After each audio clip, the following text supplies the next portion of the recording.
exits for position.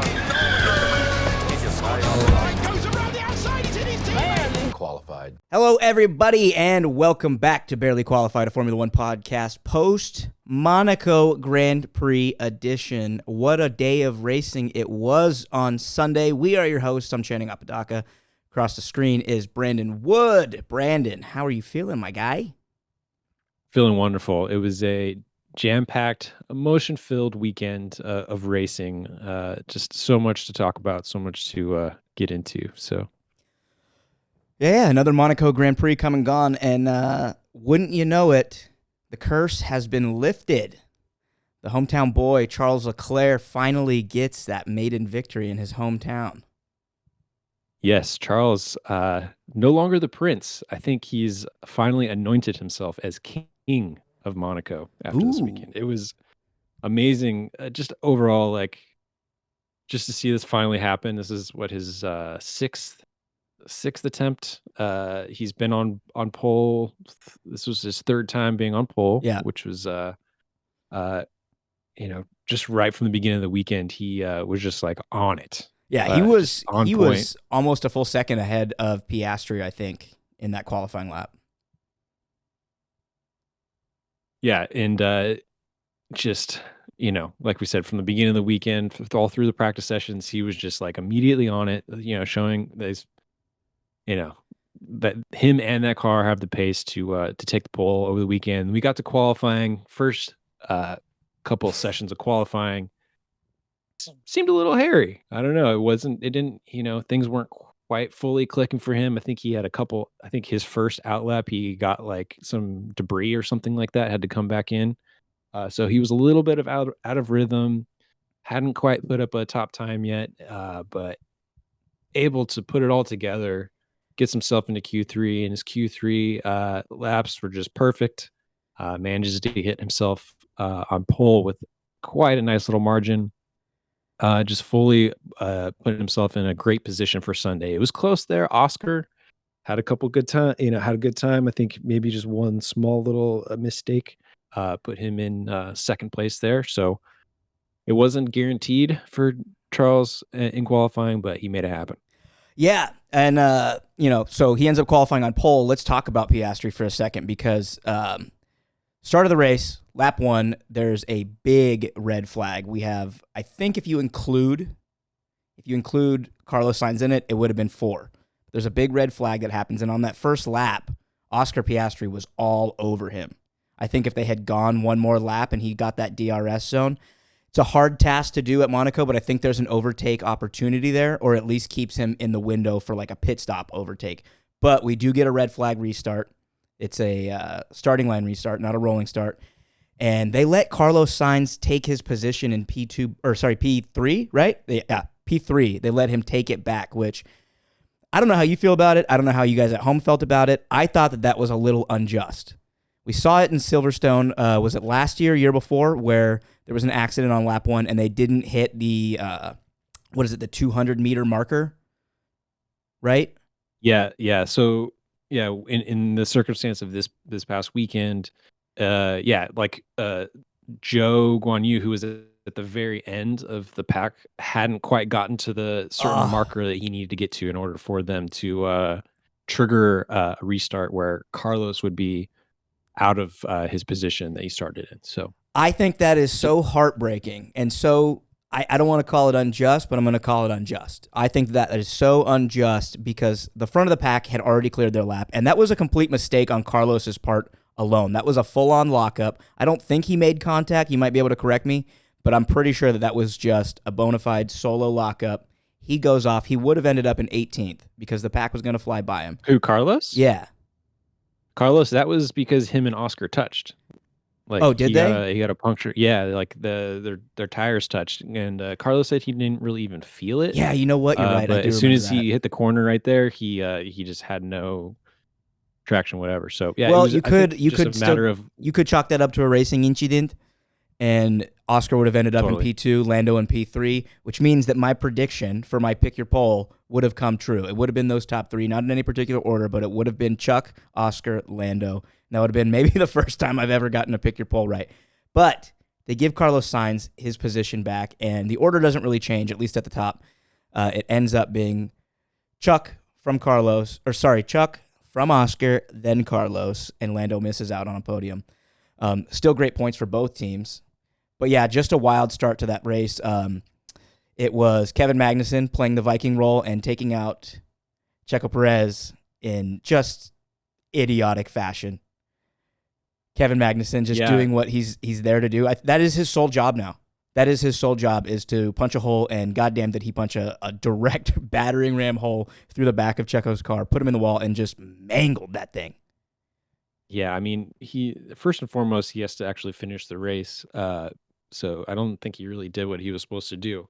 But he did see an opening. Unfortunately, that opening was going to close really fast on him. Yeah, and the he opening wasn't never able to existed. I don't know what he's doing there. Yeah, so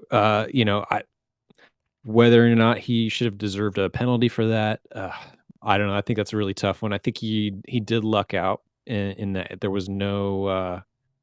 It was kind of weird that there was no investigation whatsoever. 100%. And I called it. Remember, I said that if he is involved in another accident that he causes, that they're going to ignore it because they don't want to black flag him and put him on penalty point restriction or suspend him. Why though? I mean, I don't know why that would be that big of a deal. I mean, it would suck for Haas in a way. I mean, they would probably just put Behrman in the car, but yeah, I don't know. I just feel like that's something that the FIA and Formula One want to avoid. Yeah, I mean, maybe I think it was just a matter of it just being a little bit of a space there, although not much, and just everything happening so fast, being the first lap. Yeah, any other track, he probably gets penalty points because it's unavoidable, but because it's Monaco and there's just no room, I think they let that slide. I still think they want to avoid having to do it, but he lucks out. On that note, though, we need to at least address the fact that Sergio Perez didn't even make it out of Q1.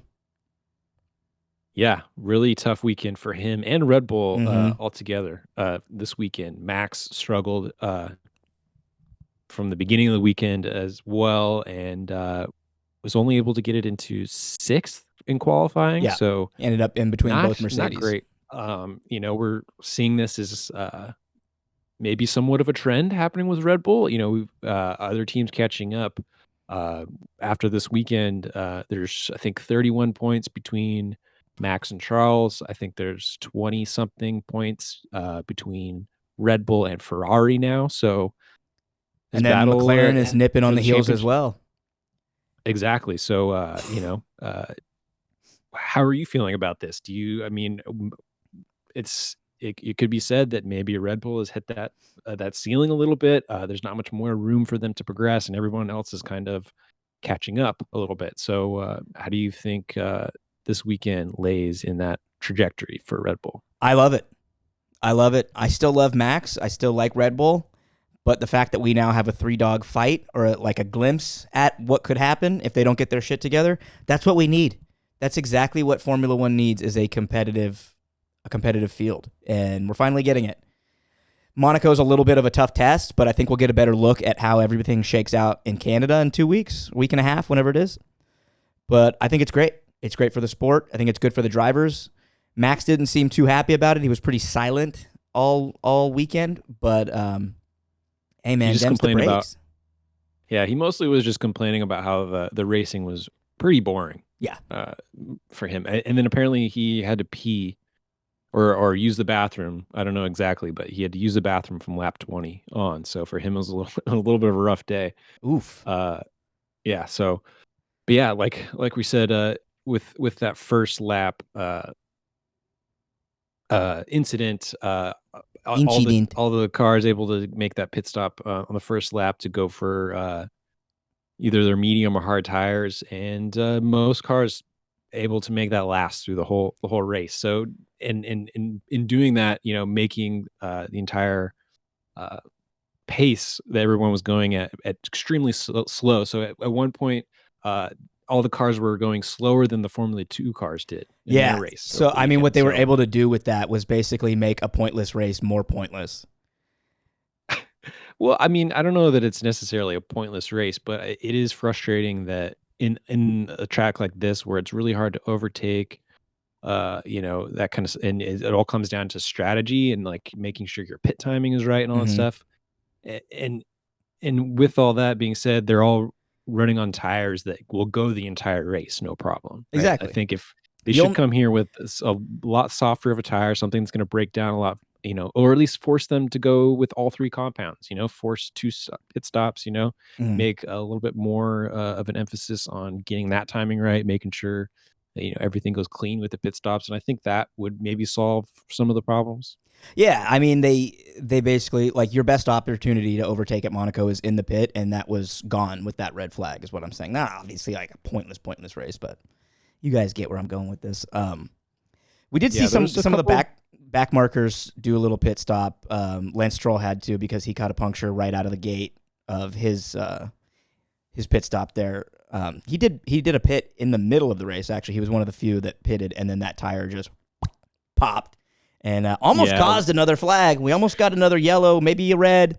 That thing had eyes, and it literally was like, no, we're gonna get this over with real quick, and it took a hard right and went straight into the pit lane. God, man, I had my fingers crossed that it was going to end up on track, but it didn't. yeah, we had Alonso creating a train of cars for about like 15, 20 laps, only for all that hard work to be undone Yeah, immediately. But um, yeah, and then more struggles for Lewis and Mercedes this I weekend. Chihuahua.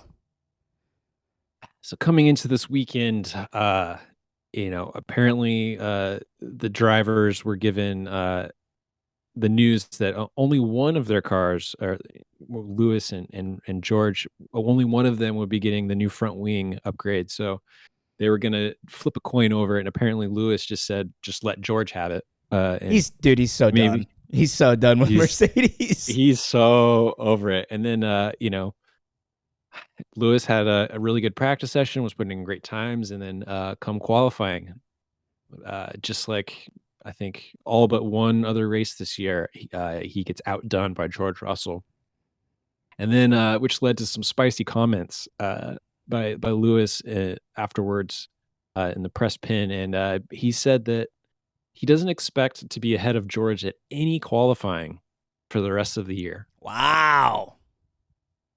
So he's He's just saying that they're playing favorites, and he's now the redheaded stepchild. uh, Bright scarlet redheaded stepchild. Yeah, I mean, when it comes down to it, for some reason for Lewis, he cannot get things going in qualifying. So he's extremely frustrated by that. In the race, additionally, he had a couple moments of frustration on the radio because, um, for one, he was upset that they had him start on the hard tire Mm-hmm. because he knew there was going to be a red flag or some kind of incident early on in the race that was going to force him to pit. So he ended up having to go to a medium tire, which meant he had, was going to be a Yeah, little bit that disadvantaged thing later was on in just the going to race. be shredded by the time any sort of Yeah. competition rolled around. Yeah. And then at one point later on in the race, he did end up switching to, I think it was maybe a soft tire or something like that, in an effort to undercut Max Verstappen.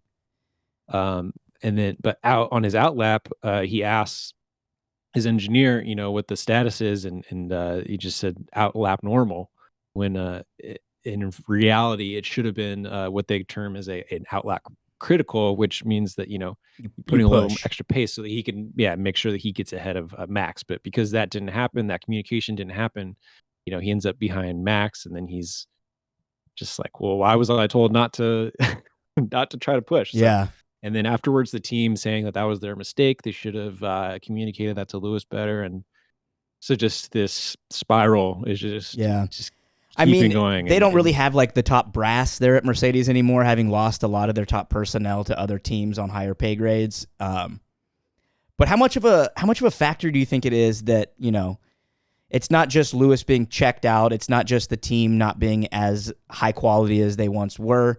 Do you think that Lewis's actual, what would you call it? His actual, skill in the sport has just sort of come down with age. Do you think that the ageless wonder that is Lewis Hamilton is finally starting to lose some of that edge?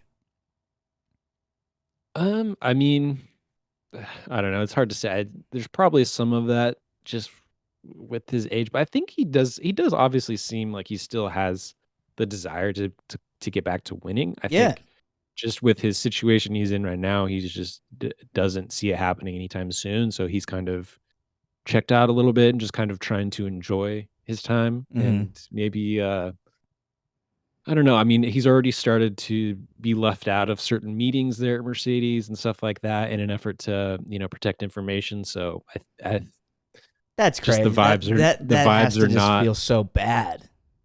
yeah, just the vibes are not good. So I don't know if there's any way for them to come back from that. I think Yeah. it's just a matter of everybody just staying cordial and Yeah. getting through the rest of the season without any big flare-ups. Yeah, that's crazy, man. Also, I heard this through a somewhat reliable source. The resident Ginzon at Barely Qualified, Bruno Master da Costa, had told me that he heard in some news article somewhere. You guys can look it up and you can debunk it if it's not true. But that Lewis made comments on Monaco itself and its tenure in Formula One, saying that it's just something that we've said over and over on this podcast, or at least I have, that it's just outdated and that these cars can't truly race on this track and that Monaco either needs to be upgraded to fit the size of the cars or be ousted.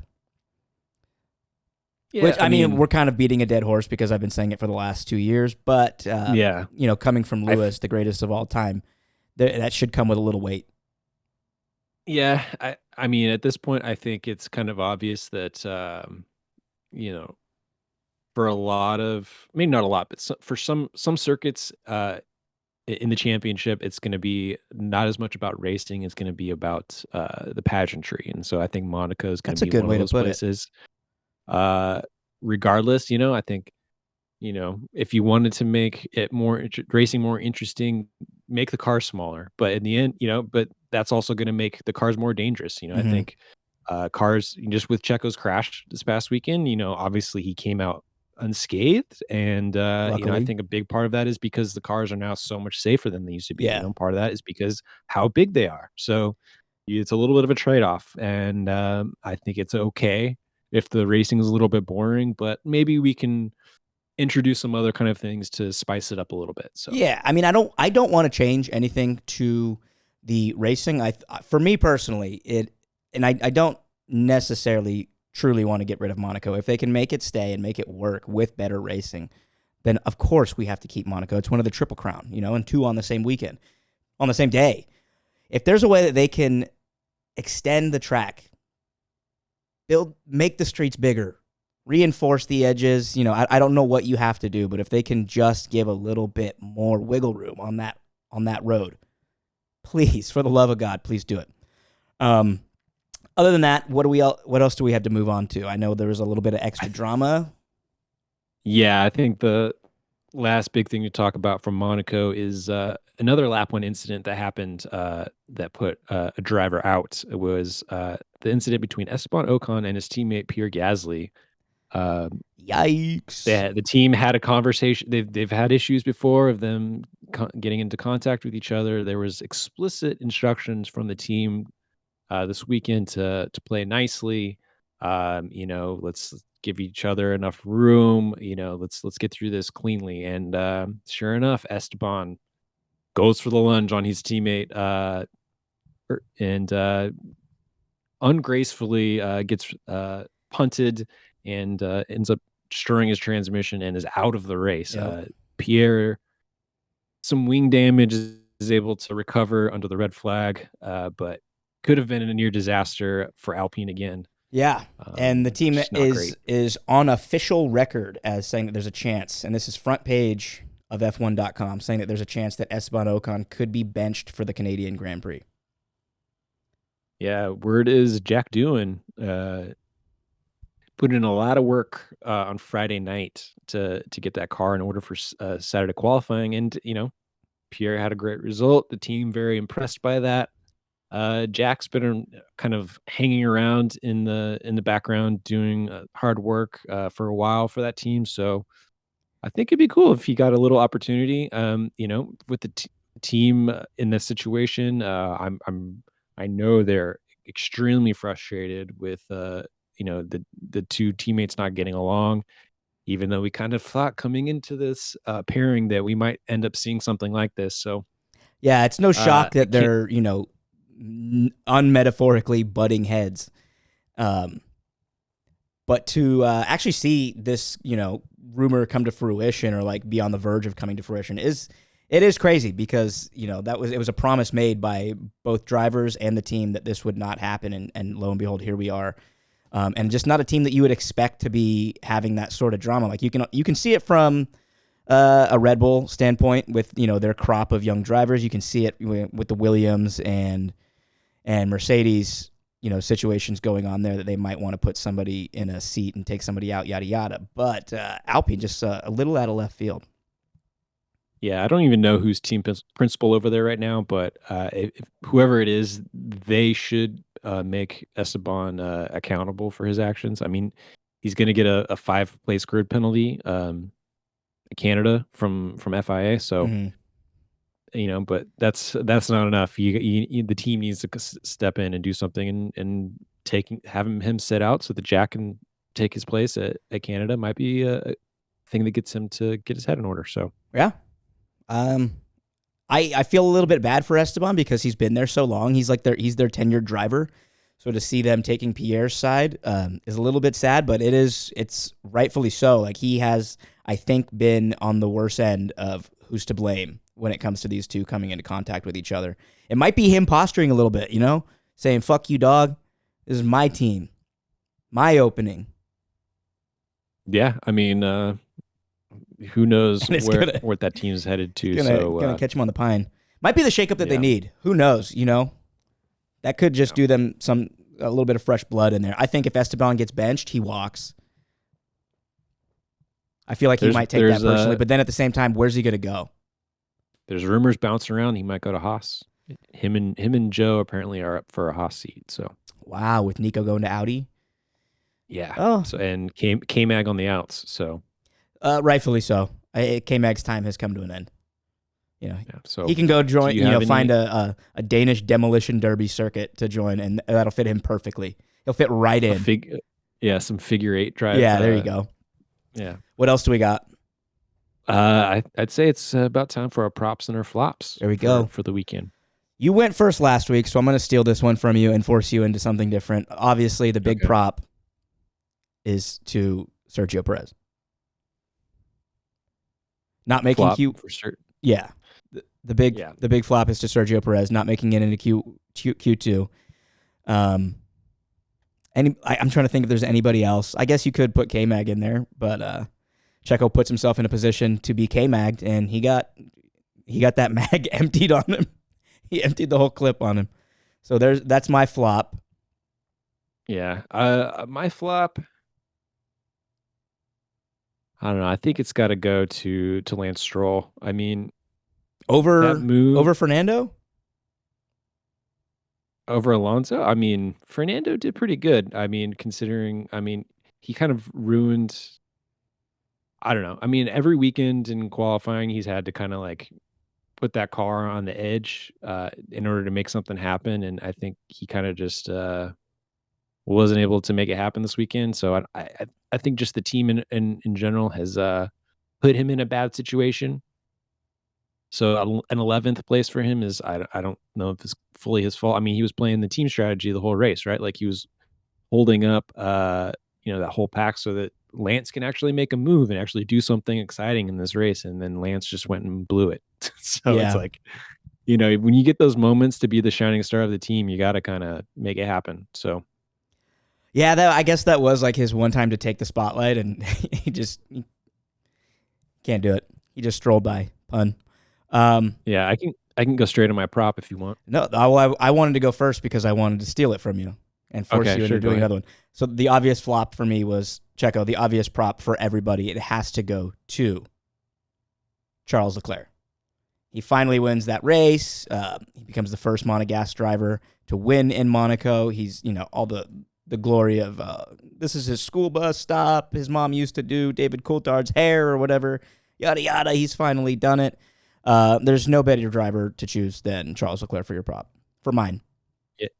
Yeah. I mean, overall, just amazing to see for Charles. Like, truly dream come true. Yeah. Dude, even Zach Brown. Zach Brown, not Zach Brown of McLaren fame, Zach Brown of country music fame, was shouting out Charles LeClerc. Yeah, I mean, the racing community in whole was very proud to see this happen. So good on Charles. I know uh, he's probably still recovering from the hangover from that Yeah, night. I surprisingly, don't know we if didn't get any photos like we did of Checo when he won, because I for sure thought, you didn't see the footage of him in the club with the hiding under the flag. no, I saw nothing. There's like footage. There's footage of him like wasted, sneaking out of the club. By they have like him draped like a Monaco Oh man, flag I don't draped know over how I his head, missed like that. hiding him. Dude, he had to have Yeah, just so been on an absolute bender, just filled with everything. for Drunk, just on a hippie flip, fentanyl, all that, just just taking it all in just on some yeah, of that Monegas gas. just basking in all of the glory. There we So go. good on him. I was gonna give my prop to Yuki Tsunoda. Just Wow. the making himself the most consistent driver of 2024. Like he's just, I mean, he's Just helped solidly in that earn me a best of lot the of rest spot. he's helped earn me a lot of fantasy points the past couple weekends. So he gets a little extra for that. And You are kicking my ass in fantasy right now. so looking up and down at the lineup of for him to be just keeping it in there, keep continuing to score more and more points for him and his team, while his teammate struggles to even get through to Q3. So Yeah, you know what? I like to try and avoid giving out two props or two flops, but I think we do need to give an honorable mention to Alex Albon. Got the team's first 2 points of the season, which I didn't realize that Williams had yet to score a point this season, and Alex got it done, had a great qualifying, held it there in the race, and grabs their first 2 points of the season. If and when Williams finally turns that ship around, when Claire decides to stop showing up to qualies and races, and the bad juju is washed away, they have themselves a really, really solid driver at Williams. And if they can't turn that team around for his sake, it's a shame, because he really is doing something special. And it's going a little unnoticed, I think, because not scoring points or scoring 2 points 6 rounds into a season is just not going to get you any accolades, I guess. But fucking good on Alex, man. Yeah, no, good for Alex. I mean, even Logan was able to make an overtake this weekend. So let's go, baby. Let's go, red, white, and blue, baby. Yeah, making it happen when it's needed. So, anything else for Monaco? From Monaco, no. I think we do need to give a shout out to McLaren family of Pato Award. Yeah, just an amazing performance on Sunday at the Indianapolis 500. Just came down to the last lap, the last 2 turns. Last turn, 2. Just right. heartbreaking. To see just his interview afterwards and everything. But it was really at the same time cool to see just the camaraderie between Newgarden and Pato. They fully respect each other, and it was just cool. All the best racing happened on Sunday at the Indianapolis 500. If you guys have not watched that race, or at least the last 50 laps or so, definitely go check it out. It is an oval track, which we tend to frown upon as Formula One fans, but it's a great spectacle. That race really proved its worth this year. If we're going to shout out Pato Award, we also have to shout out Joseph Newgarden, because they both played it perfect. Pato gave it everything he had, and Joseph Newgarden was able to give it just that little bit more, coming down the embankment, getting that speed, push to pass, overtake with, a turn and a half left, got it done. Just beautiful racing there. It was so exciting. So shout out to both of them. I would have loved to see Pato get it. I think his window to get an F1 seat with the McLaren family is gone, but to have that, to be able to have drank the milk would have been nice for him. Yeah, I mean, his potential for being in Formula One, I think, is kind of slim. It's been cool to see him in do some of the practice sessions and stuff, but doesn't seem like there's much there, at least as far as a pathway for him in the McLaren camp. But he's doing a great job over at IndyCar, and he's probably making some tons of money, so he should just be happy, enjoy and you that get to stay in North America. yeah. You know, you get to stay basically at home, so that's nice. Or Less not travel. too far from home. Yeah. Speaking of, IndyCar, have you seen the Pietro Fittipaldi 5-Hour Energy commercial that keeps popping up on No. ESPN? I don't know why I find it so goddamn funny. It's Pietro Fittipaldi doing a commercial for 5-Hour Energy, and Yeah. he's like, when it comes times to race, I need all the energy that I can have, and I need it fast, and I know fast. And every time I see it, not to put him down, but I want to be like, do you? More than the average guy, sure. But do you? Yeah. You're middle of the pack at Indy, so I don't know. Anyways, anything else? No, I think that's good. We got a week off, and then we're going to be going to Canada. So we might have a little preview episode for that. We might week, not. But Who knows? we'll see. But yeah, it should be good. Back to like a classic racing circuit. Yeah, should be. Canada should was be good interesting. last year, and I think it was pretty good the year before that. I think there was a little bit of a rain in one of those years. I don't remember which one. But I think Canada's going to give us a nice good look at where these teams actually stack up. If Red Bull's really on the downslope and how high up the chain McLaren and Ferrari have really climbed. And we'll see, Lewis's troubles, whether it was, a one-off in Monaco. Same thing for Fernando. I think we're going to get a lot of good storylines out of Canada, so I'm looking forward to it. Have some poutine. We'll run some bets here at home. Have a good time. Home race for Lance. Maybe he gets a little magic. Maybe he keeps his tire on.